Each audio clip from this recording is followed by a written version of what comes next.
Hey there, this video is going to go over the Sapling assignment for March 18th and 19th. Unit 8, Day 1, Section 12.1, chi-squared goodness of fit test. Make sure you have your graphing calculator and you're opening up the Sapling assignment, and we'll go through it. All right, question number 1. Consider a chi-square test where the value of the test statistic is chi-squared equals 19.03 with 11 degrees of freedom. Using table C, which of the following best describes the p-value? So if you click on the table and download it, and 11 degrees of freedom, so somewhere there, and it was 19.03. So on that table, these are where your chi-squared is between. So go up there, and your p-value will be between 0.05 and 0.10.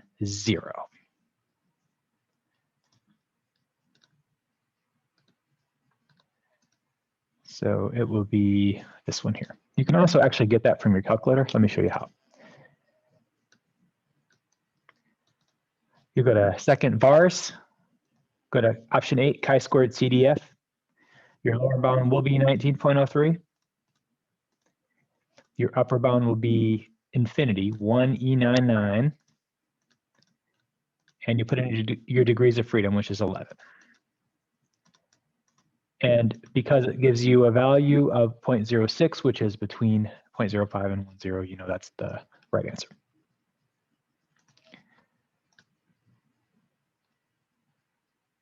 Of course, I clicked the wrong one, so well, let's try that again. Here we go. Question 2. Consider a chi-square test where the value of the test statistic is, again, 19.03 with 10 degrees of freedom. Use a calculator. So we're just going to change that, second vars, go down to option 8, and change that DF to 10. And we're looking at 0.03988.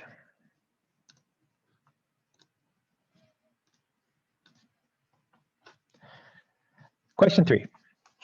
A company claims that each batch of its deluxe mixed nuts contain 52% cashews, 27% almonds, 13% macadamia nuts, and 8% Brazil nuts. To test this claim, a quality control inspector takes a random sample of 150 nuts from the latest batch. The table displays the sample data. So we have 83, 29, 20, and 18 from our sample. And let's look at our hypotheses. Which are appropriate hypotheses for performing a test for the company's claim? So the null would be the proportions are as the stated proportions, and the alternative would be they're one or more is different. There's a difference in proportions. So since it's not worded in context form, we have to think about what one of these is going to give you the right values. So we don't want to click the one with the samples because hypotheses always have parameters. So this is a statistic, so we don't want that. And each type of nut is equally likely to appear is not a stated proportion. We have specific proportions up here at the top that were provided, and one of them is the claim is 52% cashews, 27% almonds, 13% macadamia nuts, 8% Brazil nuts. So it's not going to be one of those. So what we have to do is we have to think, if the claim is 52%, then the null would be there is no difference from that. So the null would be that the population proportions of cashews is 52%, population proportions of almonds is 27%, macadamia is 13%, Brazil is 8%. And that means the alternative is there's going to be a difference. So at least two, more than one of them is going to be different, is how you want to interpret that. So at least two of the sample proportions are incorrect.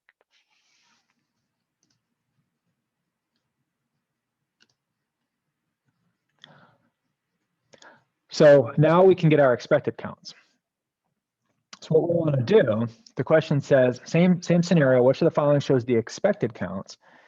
To get our expected counts, we're going to take all of our percentages. So 52%, 27%, 13%, and 8%. And we're going to multiply them by how many were in the sample. So we have a sample of 150, right? That's going to be your n. So we're going to multiply that by all of your percentages to get your expected. So our expected is going to be 52% cashew, so 0.52 times 150,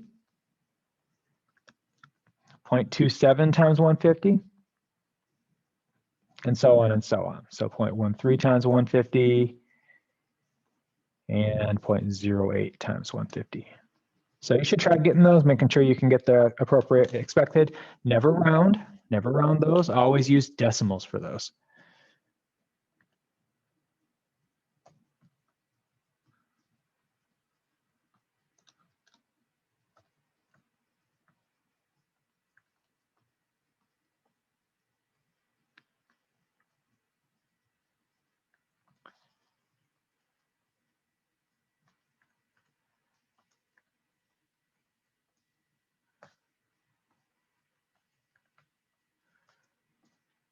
And there are your expected 78, 40.5, 19.5, and 12.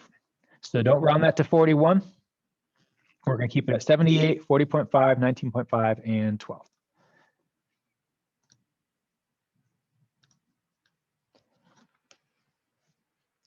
Question 5. So now we've gone through and it says the random condition is met. Can the inspector use a chi-square distribution to calculate the p-value? The random condition is met. Can the inspector use a chi-square distribution to calculate the p-value? Well, let's see. Let's look at our expected counts. Were they all above 5? Yes, the random condition's met. Is this an independent sample? I believe that all are true. So let's see, because the distribution of counts is approximately normal, the inspector can use a chi-squared. These aren't normal because the chi-squared distributions are never normal. Because all expected counts are greater than 5, the inspector can use a chi-squared distribution. Because all observed counts are greater than 5, the inspector can use a chi-square distribution. So it's expected that we want to be 5 or more, not observed, okay? And the last two, because at least one expected count is greater than 30, we can use a chi-square, or because all expected counts are not greater than 30, the inspector can use a chi-square. We don't use 30 for chi-square. 30 is the sample size that guarantees a sampling distribution for means, but this is not a test for means. This is a chi-square test, so it's going to be expected counts greater than 5. Which of the following shows the correct calculation for the chi-squared statistic? Well, you can verify that these are all correct. I will go ahead and run the test. You can run the test in your calculator. So what you want to do is you go to Stat menu, go down to Edit, and put your observed numbers in L1. Pause the video, do this with me. And put your expected values in L2. So I believe those were 78, 40.5, 19.5, and 12. So those are your observed and your expected. And you can see the formula is observed minus expected squared over expected.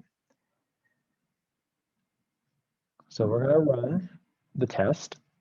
And it's chi-squared GOF test, goodness of fit. So option D, observed in L1, expected in L2. The degree of freedom is however many categories there are minus 1. So there are 4 types of nuts. Our degree of freedom will be 3. We'll calculate that, and we'll get a test statistic of 6.5987. We would round that to about 6.6. So 6.6 would be the correct answer. And also, it's always going to be observed minus expected squared, and then we divide that by the expected. So you're never going to have the expected here in the square, only the numerator. So observed minus expected squared over expected.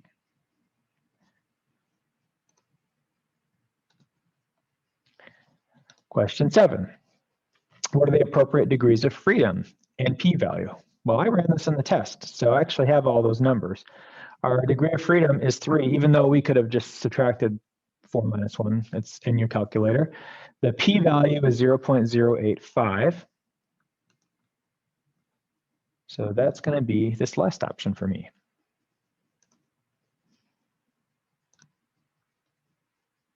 Let's draw our conclusion. So we have our numbers here. We got the chi-squared test statistic and the p-value. What conclusion would you draw about the company's claim distribution for its deluxe mixed nuts? Because the p-value is greater than 0.5, we accept the null. We don't ever accept the null if it's greater than. We never accept the null, I should say. We either reject the null or we fail to reject the null. So we're not going to reject the null if it's greater than alpha. We have to fail to reject. So we don't want to use the chi-square. We want to use the p-value. So we fail to reject the null. It's going to be one of these two. So we have two options. We do have convincing evidence that the company's claim distribution for its deluxe mixed nuts is not correct, or we do not have. Well, which one is it? We do not have. If we have a high p-value, then we don't have convincing evidence that the distribution is different. So it's going to be this one right here. We fail to reject. We do not have convincing evidence.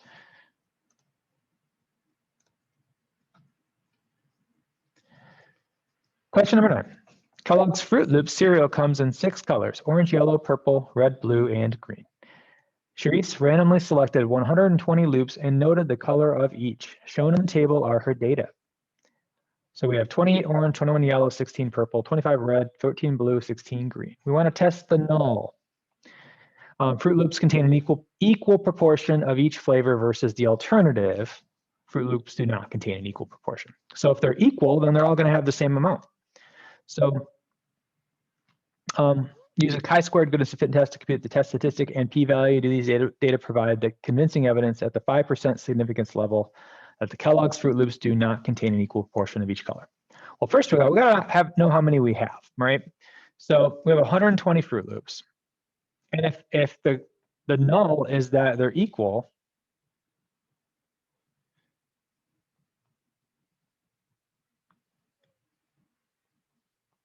then that means that 120 would be evenly distributed among 6 different colors, right? So the expected, these are the observed, but the expected really should just be, each number should be 120 divided by 6, or 1/6 of 120, right? So 1/6 of 120 for orange, 1/6 of 120 for yellow, et cetera, since they're all equal. And 120 divided by 6 is 20, right? 20, 20, 20, 20, 20. There's your 100 plus another 20 is 120. So your expected column is going to have 20s, and your observed is going to have these different numbers here. So we're going to put those right in the calculator and run the goodness of fit test.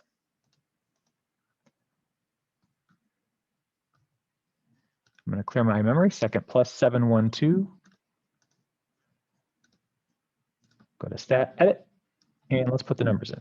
Again, you should be doing this with me, making sure you can do these problems.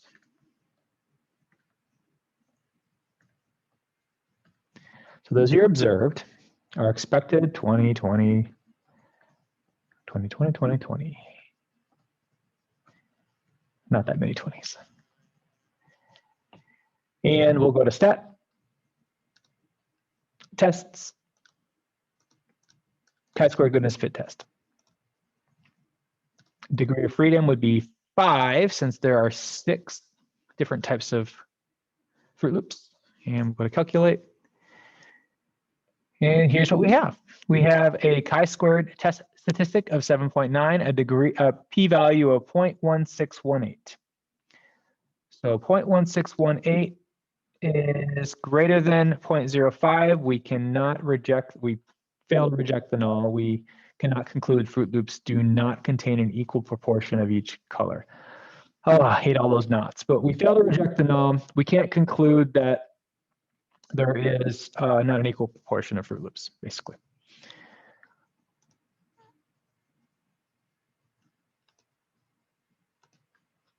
And our last question.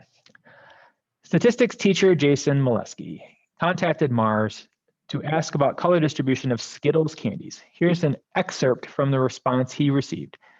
The original flavor blend for the Skittles bite-sized candies is lemon, green apple, orange, strawberry, and grape. 5 different categories. They were chosen as a result of consumer preference test we conducted. The flavor blend is 20% of each flavor. A random sample of 60 candies is taken with the following observed color count. 6 lemon, 6 green apple, 16 orange, 16 strawberry, and 16 grape. We want to test the null. The true distribution of flavors for Skittles candies is the same as the company's claim versus the alternative. The true distribution of flavors for Skittles candies is not the same as the company's claim. Carry out a chi-squared goodness to fit test for the stated flavor blend. So let's get it. We'll go right to the calculator. We have pretty much everything we need. Now, we have 60 candies, right? So our expected, since it's the same, the claim is the true distribution is the same as the company's claims. Of the company's claim, each is 20% of each flavor. So we have 5 different categories: lemon, green apple, orange, strawberry, and grape. 20% of each. So 0.2 times 60 is really just 60 divided by 5. It's 1/5, right? So each of those is going to be 12. You can back me up on that. But your expected is going to be 12. We got our observed 6, 6, 16, 16, and 16. So really just kind of put these in your table. Go ahead and do that. 6, 6, 16, 16, 16, and 12, 12, 12, 12, 12. And let's run the test.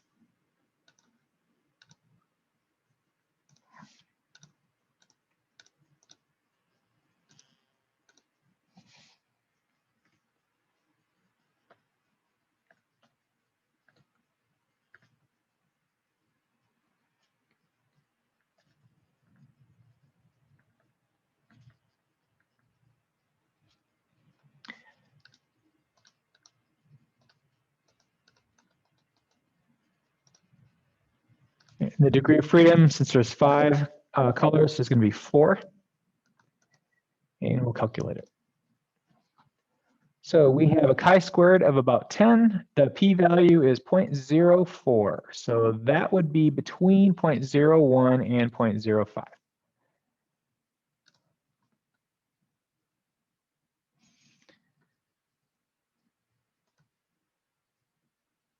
And there you go.